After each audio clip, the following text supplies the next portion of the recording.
Георгий Рублев. Памятник в Берлине. Это было в мае на рассвете. Нарастал у стен Рейхстага бой. Девочку немецкую заметил наш солдат на пыльной мостовой.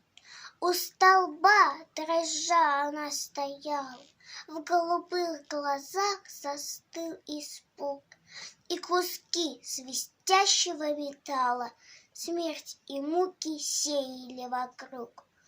Тут он вспомнил, как, прощаясь летом, он свою дочурку целовал. Может быть, отец девчонки этой дочь его родную расстрелял.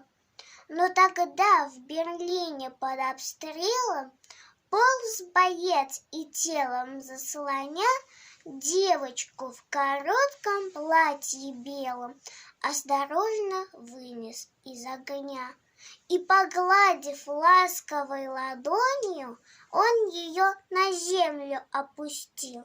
Говорят, что утром маршал Конев Сталину об этом доложил.